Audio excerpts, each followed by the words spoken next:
Lief sat at the great table in the palace kitchens, fighting down rage as he listened to Barda's story. Doom sat opposite him, his face as usual showing no emotion.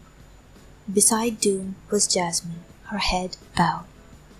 Barda had learned of the Norad's people's fate from Tom, the strange shopkeeper he, Lief, and Jasmine had met on their journey through the north. "When I found the city deserted, I went to Tom," he said. "I knew he could tell us what had happened, if anyone could. He says the Rakachars were seen marching the people towards the border. It was only days before the Shadowlord's defeat." Jasmine lifted her head. "Those people were helpless," she said bitterly.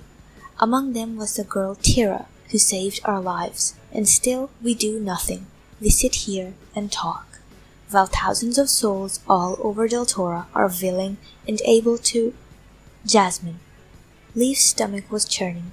"They cannot march on the Shadowlands.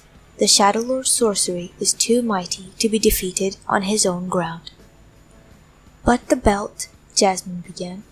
"The belt was made for defense, not attack," Doom broke in. "The gems cannot be taken beyond Deltora's borders. Can you have forgotten that, Jasmine?" Jasmine had forgotten it, but she paused for only a moment. "Then we must invade the Shadowlands without the belt," she said stubbornly. "Deltorans are suffering there in slavery, perhaps in torment. I know this, Jasmine. Not an hour passes that I do not think of it," cried Lief, jumping to his feet. "But I cannot send thousands of other Deltorans to their deaths in a hopeless quest to save them. I can do nothing until I find a weapon we can use against the Shadowlord. I cannot, and I will not. Do you understand?" Jasmine's mouth was a thin, hard line. "I understand only too well, Lief," she said coldly.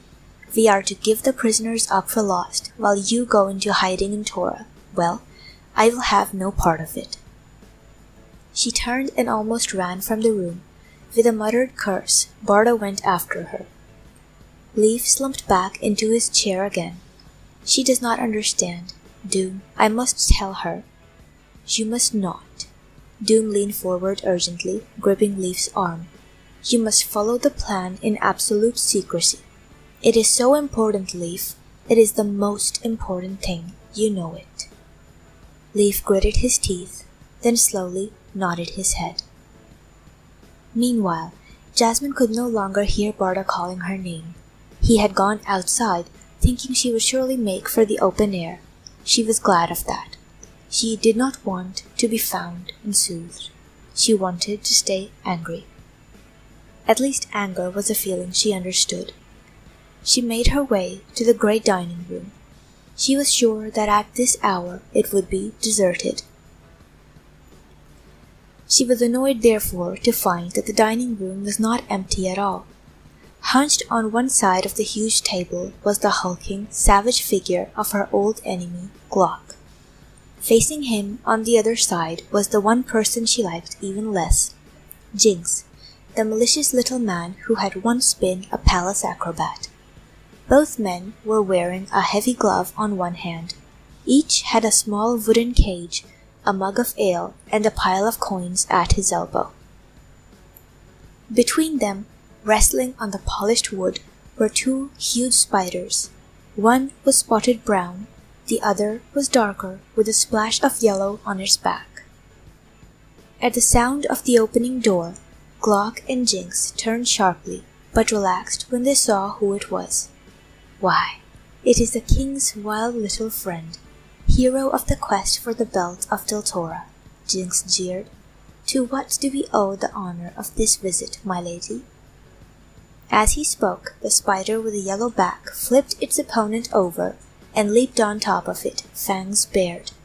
"Win to flash?" bawled Glock in excitement. "Win to flash," Jinx agreed resentfully. He pushed his pile of coins to Glock's side of the table. Glock snatched up the winning spider in his gloved hand and thrust it into its cage. The spider, which had just escaped death, jumped up and threw itself against the cage bars. "Be still, Fury," said Jinx. pulling it away none too gently. "You will have your revenge soon enough." "Have you nothing better to do than gamble on fighting spiders?" Jasmine demanded in disgust. "You seem to have nothing better to do than watch us, weakling," growled Glock. "Just take yourself off." Jinx cleared his throat. "I hear the king is going to Tora," he said, his face alight with mischief. "Are you accompanying him, my lady?" "No, I am not," snapped Jasmine. Smiling, Jinx pulled up a roll of parchment from his coat and pretended to study it. "That does not surprise me, under the circumstances," he murmured. Jasmine burned to know what he meant, but was determined not to ask. "Lief should not be going to Tora," mumbled Glock, filling his mug with ale again. "He should be raising an army to invade the Shadowlands, making plans to rescue my people."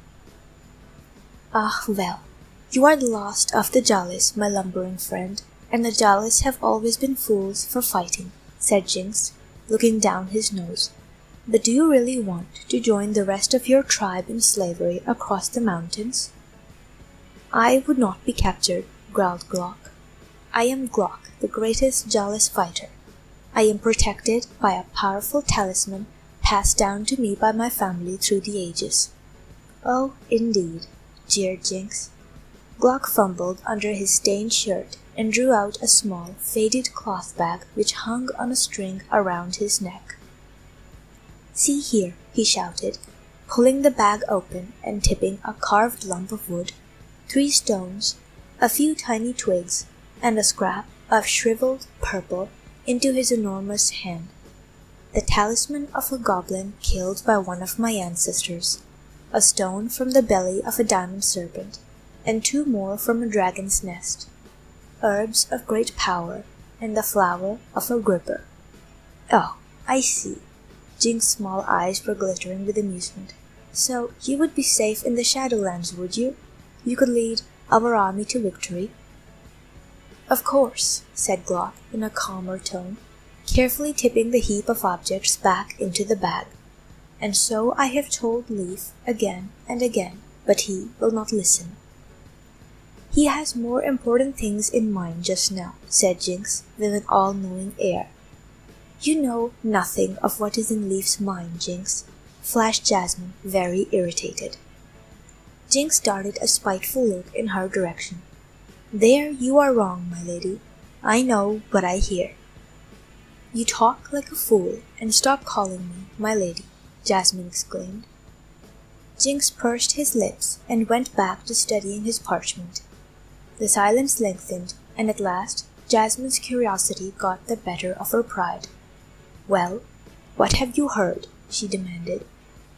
Jinx smiled slyly.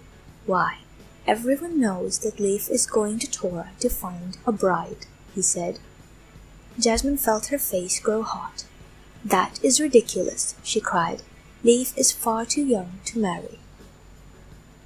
Jinx looked her up and down, from her tangled black hair to her bare brown feet.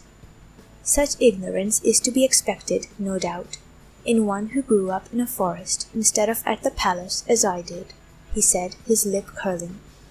"But I had thought you would have known, since you are such a great friend of the king's. Why, rumor has it that your own father has been helping him choose the best of the royal jewels for his bride." Glock muttered something under his breath and drank deeply, though he had plainly had too much ale already. "The kings and queens of Deltora always marry young," Jinx went on, in a lecturing tone. "It is their duty. Lief must produce an heir as soon as possible, a child to take his place should he die." Jasmine did not answer. Of course, what Jinx said made sense. One life was a fragile thing to stand between Deltora and the Shadow Lord. But Lief to marry? Why had he not told her? Aware of Jinx's sharp eyes upon her, she struggled to keep her face from showing any feeling. Jinx pushed the parchment towards her. "See here, if you do not believe me," he said. "This is one of the old papers our king has been studying. I made arrangements to borrow it from the library this morning." I like to keep up with the affairs of state. With gossip, you mean, growled Glock, burying his nose in his ale once more. Jasmine glanced up at the parchment. It was covered in names, lines, and symbols. At the top was a title in a flowing script that read, "The Great Families of Torah." "You see," crowed Jinx, "Lief will choose his queen from one of the best Toran families." Glock snorted.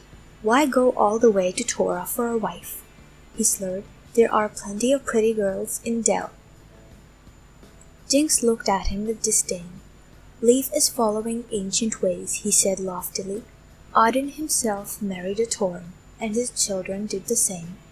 Odin was a wily bird. He knew the value of keeping strong links between East and West." "The Torans say that Odin married for love," retorted Jasmine. Jinx sniggered knowingly. "No doubt the Toran lady in question was high-born, well-read, and very beautiful," he said. "I dare say Odin was pleased enough with his choice, as Lief will be in his turn." Glog guffawed into his mug, spattering the table with specks of foam. Jasmine could not bear their company any more. She left the room and made for the kitchen. But before she could reach it, she was stopped by the sound of Sharn's voice. "Jasmine, Barda was looking for you," Sharn called, hastening towards her. "Now he has gone to his rest, for he rode all night." And Lief and Doom said to say goodbye. They have just left for Torah. Seeing Jasmine's frown and misunderstanding it, Sharn smiled kindly.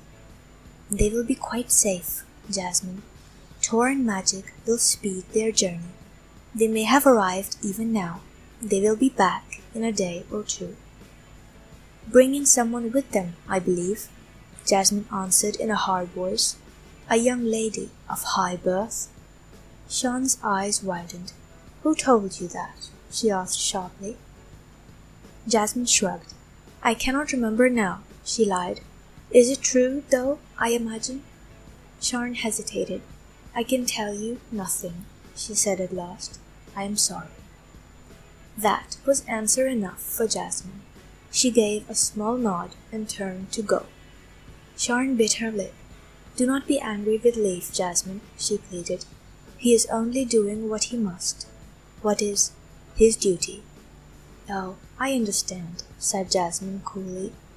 "I understand completely."